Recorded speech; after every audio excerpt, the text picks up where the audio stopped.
Assalamualaikum warahmatullahi wabarakatuh. Salam sehat. Perkenalkan, nama saya Indah Dewi Ridawati, Eskepnes Mkep.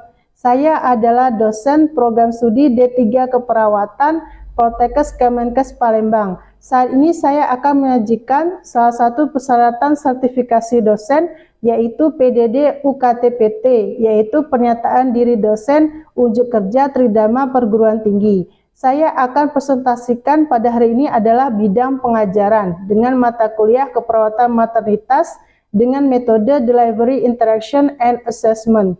Mata kuliah keperawatan maternitas terdiri dari 3 SKS, yaitu 2 SKS teori dan 1 SKS praktek. Kode mata kuliah keperawatan maternitas ini adalah PD3 508 dengan jumlah pertemuan sebanyak 16 pertemuan termasuk UTS dan UAS. Mata kuliah keperawatan maternitas ini adalah mata kuliah yang membahas asuhan keperawatan pada ibu hamil, pada ibu melahirkan, ibu postpartum, keluarga berencana, dan kesehatan reproduksi. Untuk CPL dan CPMK pada mata kuliah ini, mahasiswa mampu menguasai konsep keperawatan maternitas, asuhan keperawatan pada antenatal, intranatal, postnatal, keluarga berencana, dan kesehatan reproduksi. Pada pertemuan pertama sampai pertemuan ke-7 sebelum UTS, mahasiswa mampu menguasai pengertian, perspektif, falsafah, tujuan, tren, kecenderungan isu, aspek etik dan legal keperawatan maternitas. Asuhan keperawatan antenatal mulai dari pengkajian sampai evaluasi, baik fisiologis maupun patologis. Untuk antenatal patologis yang diprioritaskan adalah pembahasan hiperemesis gravidarum, abortus, dan anemia. Prosedur pemeriksaan fisik, laboratorium, dan diagnostik, dan tindakan pada ibu hamil. Asuhan keperawatan pada ibu intranatal, prosedur pemeriksaan fisik, laboratorium, dan diagnostik, serta tindakan intranatal. Pada pertemuan ke-9 sampai 15 sebelum UAS, mahasiswa diharapkan mampu menguasai asuhan keperawatan pada bayi baru lahir, ibu lahir normal, ibu lahir sesar, dan ibu dengan gangguan reproduksi. Persiapan pasien untuk prosedur pemeriksaan laboratorium dan diagnostik, prosedur tindakan pada bayi baru lahir, ibu lahir normal, ibu lahir sesar, ibu dengan gangguan reproduksi, dan keluarga berencana. Referensi pada mahkota kuliah ini berasal dari buku, jurnal, hasil penelitian, dan hasil pengabdian masyarakat tim dosen mata kuliah keperawatan maternitas dalam bentuk artikel ilmiah dan hak cipta dosen. Metode pembelajaran yang digunakan adalah ceramah, diskusi, tanya jawab, kuis, small group discussion, demonstrasi praktek, dan berorientasi pada student center learning, yang mana pembelajaran dipusatkan pada mahasiswa.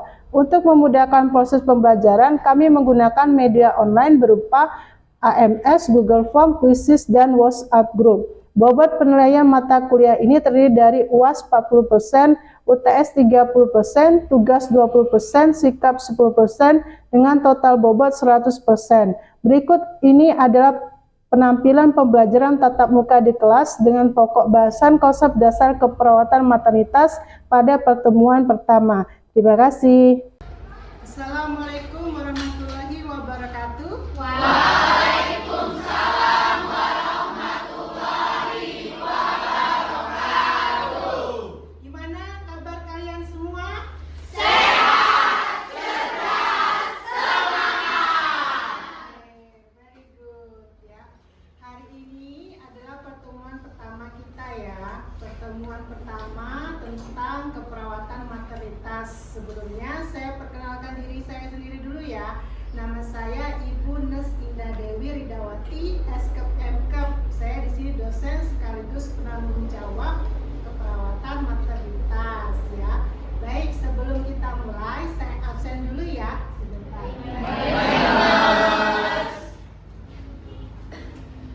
Nah, sambil saya kenal dengan kalian, mengingat lagi. Sebenarnya kita udah ketemu di tingkat 1 ya.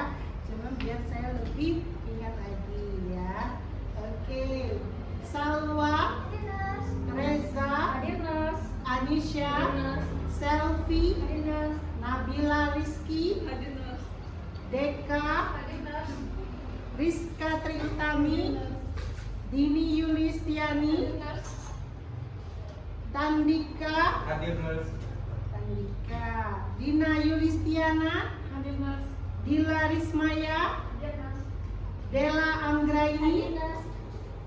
Nabila Sakia. Hadir Nurse. Dandi Baralia. Ahmad Sahreal. Hadir Nurse. Oci Pramika. Hadir Nurse. Oh iya. Adel Selvia. Hadir Nurse. Lia Susanti. Hadir Nurse. Revita Sari. Hadir Nurse. Setia Raihana. Hadir Nurse. Dea Amanda. Hadir Nurse. Niken. Hadir Nurse. Agnes Soraya. Hadir Nurse. Christina. Hadir Nurse. Selfie. Hadir Nurse. Hamida. Hadir Nurse. Reza. Hadir Nurse. Elsa. Hadir Nurse. Putri. Hadir Nurse. Nur Hasana. Hadir Nurse. Lucy. Hadir Nurse. Audi. Hadir Nurse. Amanda. Hadir Nurse. Amina. Hadir Nurse. Felix. Hadir Nurse. Nur Indah. Hadir Nurse. Zakia. Hadir Nurse. Laila. Hadir Nurse. Widya. Hadir Nurse. Desra. Hadir Nurse. Fazira. Hadir Nurse. Sabila. Hadir Nurse. M. Alfa. Manda. Hadir Nurse. Fitriyanti. Hadir Nurse. Fadila. Hadir Nurse. Rara. Hadir Nurse. Rani. Hadir Nurse. Alhamdulillah semuanya sudah hadir ya. Baik, sekarang kita akan belajar tentang konsep keperawatan maternitas ya oleh saya sendiri, Ibu Indah Dewi Ridawati. Nah, sebelum kita mulai, silakan buka pretestnya, sudah saya kirim di grup WA. Silakan isi dulu pretest kita hari ini ya. Nah, waktunya 5 menit.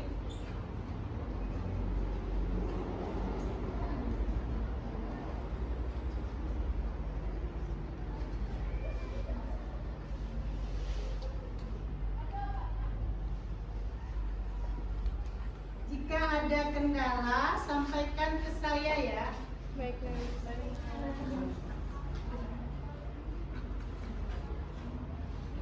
Pilih jawaban yang paling tepat.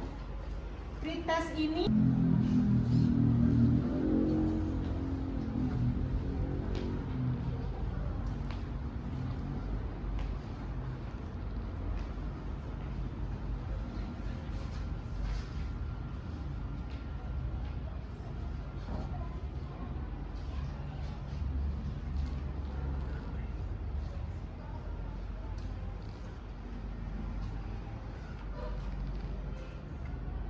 yang belum nanti silakan ini ya, lihat dulu, kita tunggu dulu yang belum.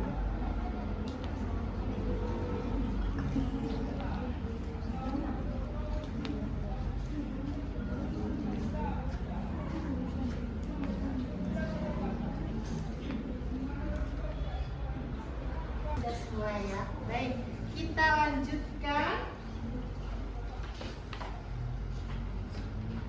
Nah, ini gambar apa? Ibu. Iya, pemeriksaan ibu hamil. Ini gambar apa? Ibu melahirkan. Nah, ini gambar apa? Ibu sudah melahirkan. Iya, sudah melahirkan. Ini gambar apa? Iya. Nah, keperawatan maternitas ini meliputi 4 hal ini ya. Ibu hamil, ibu melahirkan, ibu sudah melahirkan, bayi baru lahir, dan gangguan reproduksi ya. Ini ya. Apa sih tujuan atau manfaat mempelajari konsep dasar keperawatan maternitas ini supaya kita paham apa sih konsep maternitas ini ya. Jadi apa saja ada tujuan, ada peran, tren, kecenderungan dan isu serta standar etik serta aspek legal. Ya, jadi maternitas ini layanan. Artinya kalau kita masuk ke perspektif ya, keperawatan maternitas ini ya tidak bisa dipisahkan dengan keluarga sama masyarakat ya. Karena keluarga dan masyarakat itu adalah lingkungan daripada ibu hamil, daripada ibu ya. Kemudian keperawatan maternitas ini harus diberikan ya, kita memberikan ASKEP itu secara menyeluruh, holistik, biopsikososiospiritual ya. Dan kita harus menghargai klien serta keluarganya. Setiap individu itu berhak lahir sehat ya, tidak hanya ibunya tapi juga bayinya.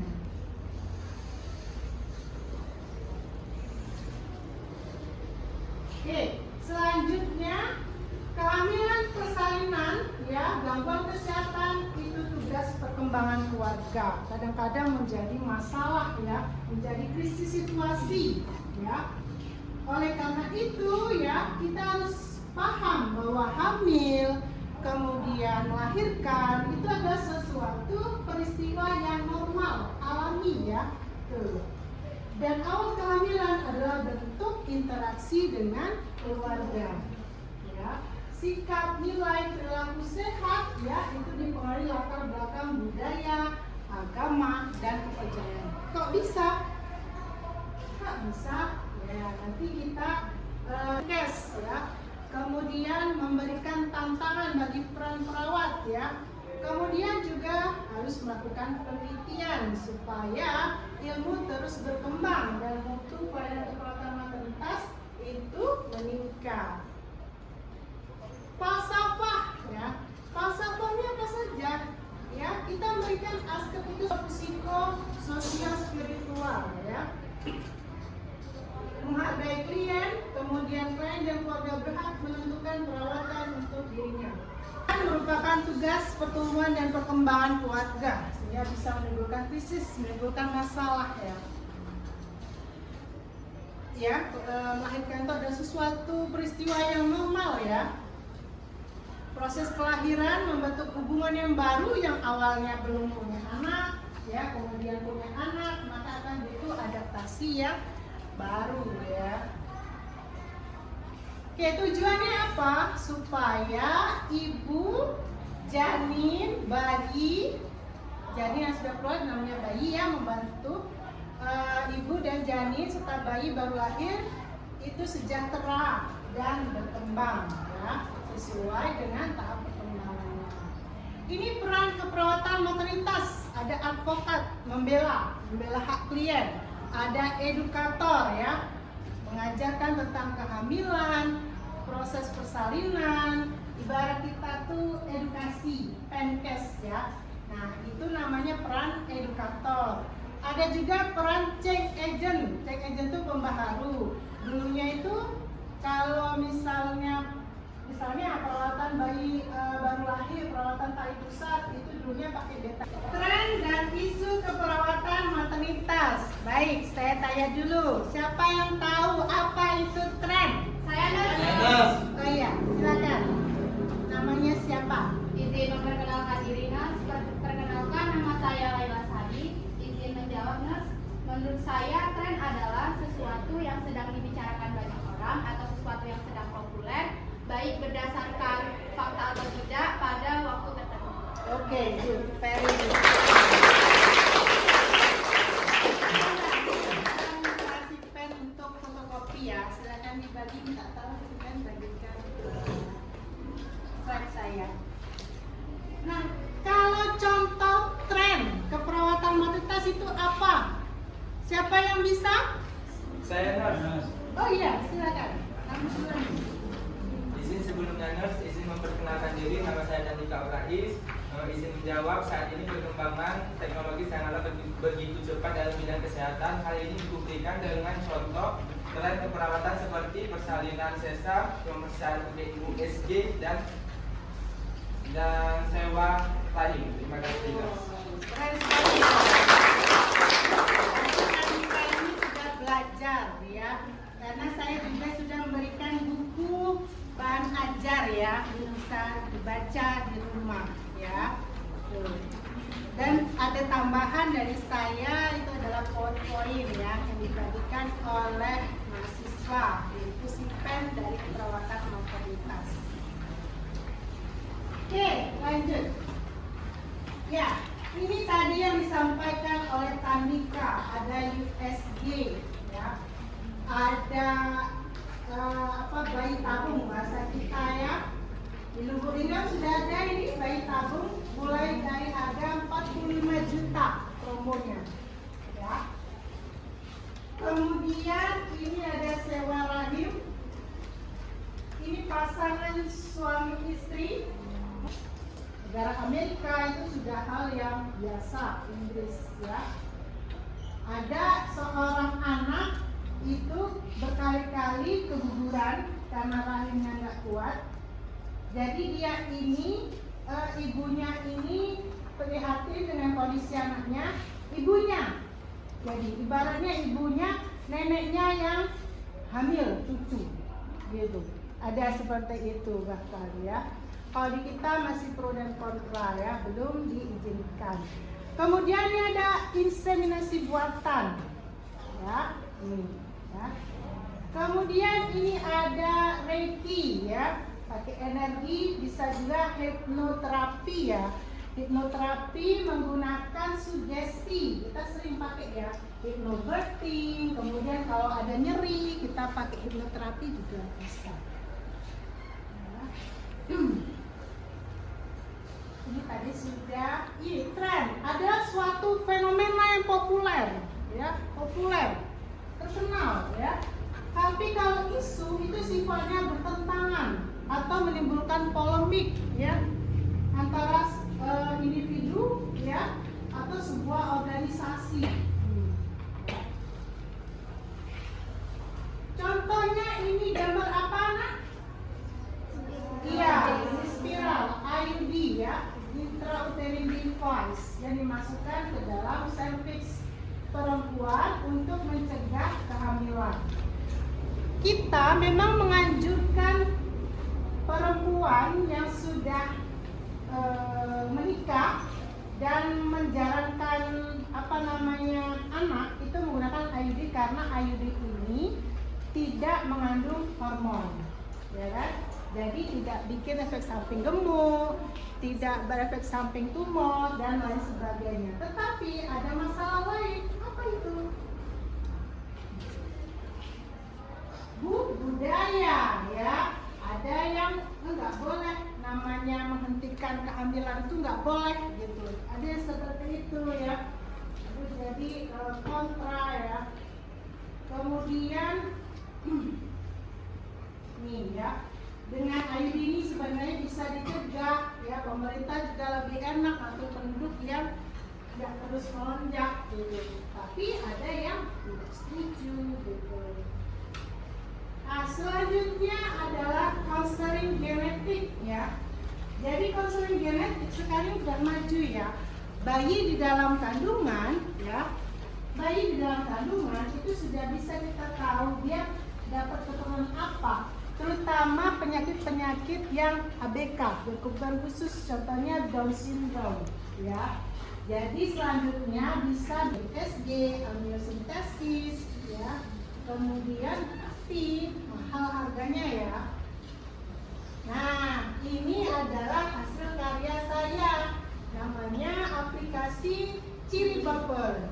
Ini penelitian saya di tahun 2023 ya. Aplikasi ini untuk men-screening. Screening itu untuk mengetahui ya, menyeleksi ya. Di sini saya screening pola hidup ibu hamil ya. Apakah pola hidup ibu hamil itu sudah bagus atau belum ya. Dengan aplikasi ini kita dalam jarak jauh bisa kita tahu apakah ya. Ini coba ya, mulai screening ya.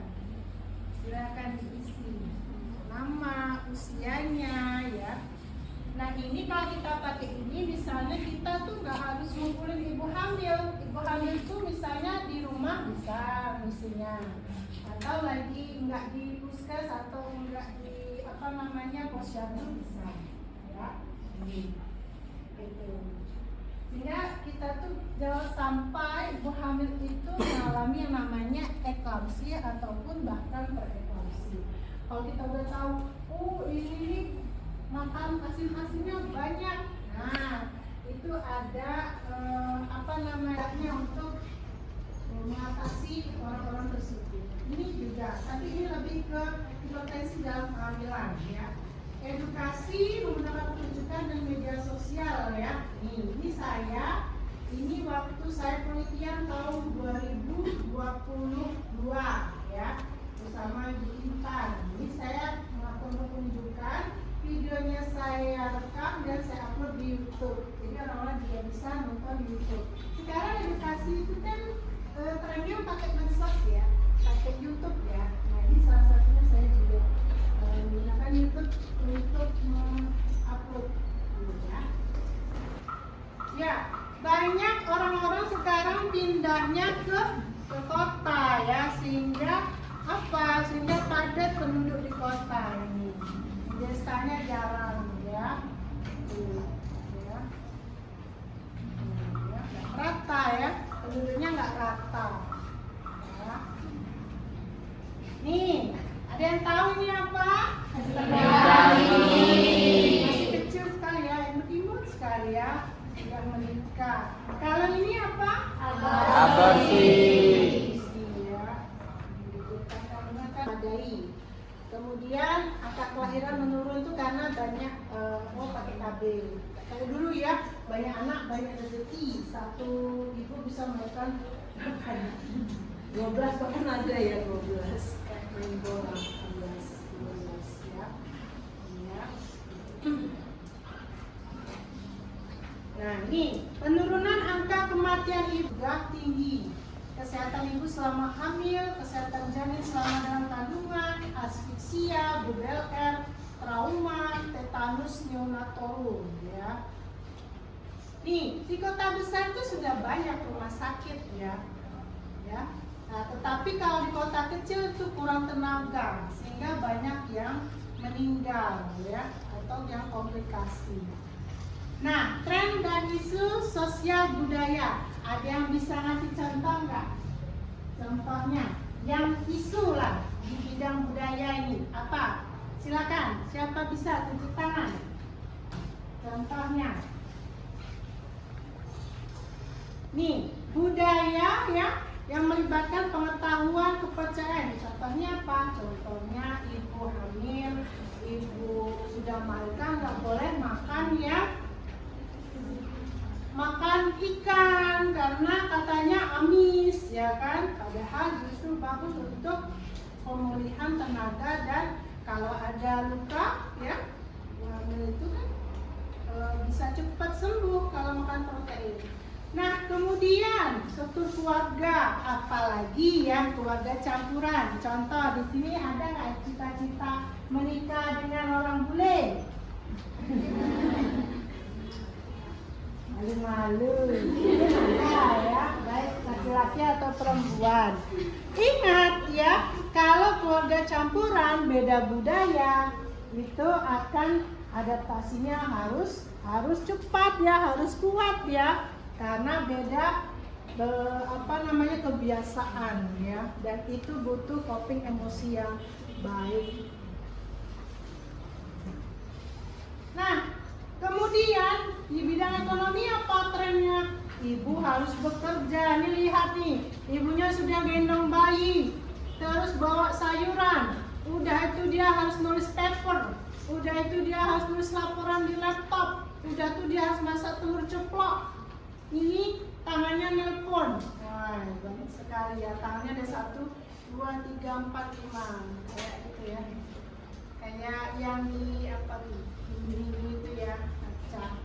Oke, kemudian terkait etika perawatan pasien. A. Untuk menentukan pilihan sendiri, menghormati orang lain ya.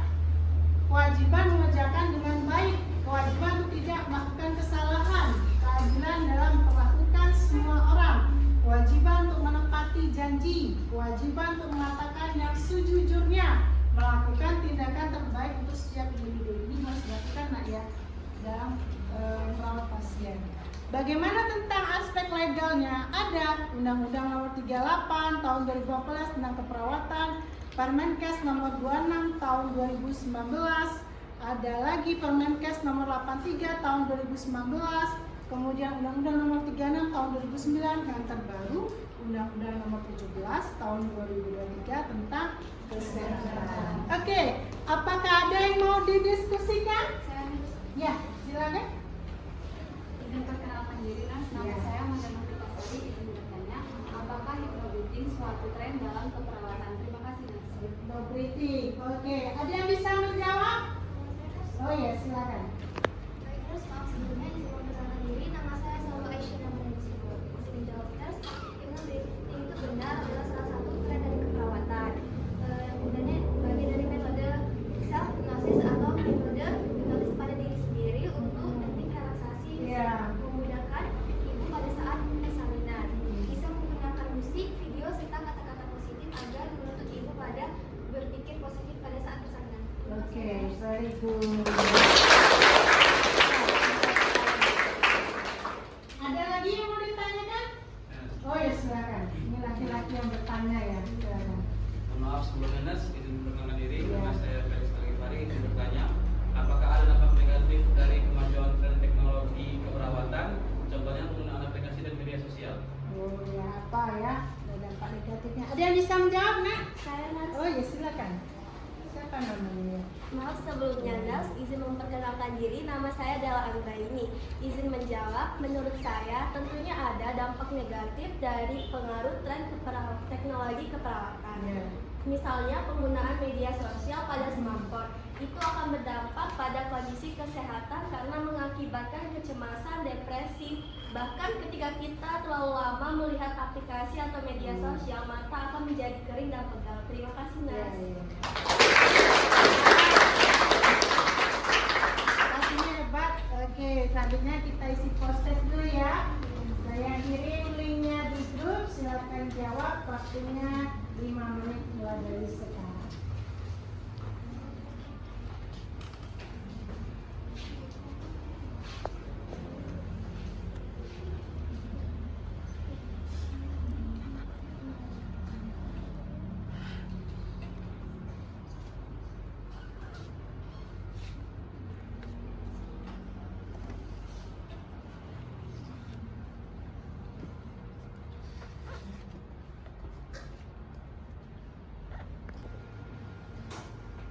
Oh ya, tadi saya juga minta si Pen membagikan naskah drama ya, naskah drama penelitian saya tentang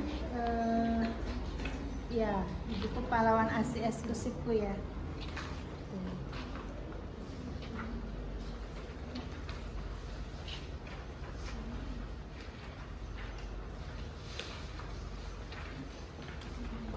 Bagi yang sudah mengerjakan post-test, boleh lihat-lihat naskah dramanya ya. Memang menggunakan bahasa daerah, karena kita ini ternyata di Riau banyak yang gak ngerti penduduknya bahasa Indonesia, sehingga kita harus menggunakan bahasa mereka, bahasa ibu mereka. Ya, kita nggak bisa memaksakan bahasa Indonesia kalau mereka tidak ngerti. Alhamdulillah ya, cakupan ASI eksklusifnya meningkat ya. Selain motivasinya meningkat, cakupan ASI eksklusifnya juga meningkat.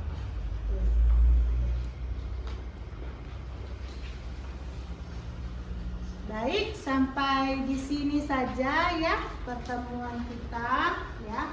Sebelum kita tutup, saya tanya dulu ya yel-yelnya, bagaimana kabar kalian semua? Sehat, cerdas, semangat.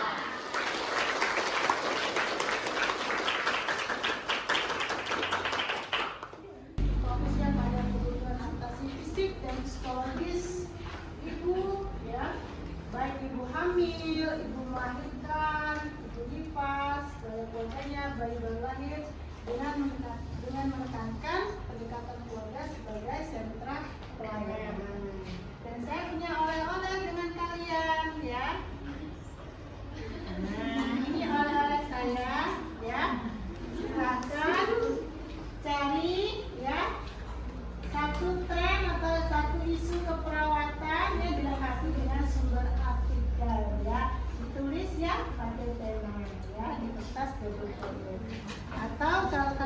buku, kalian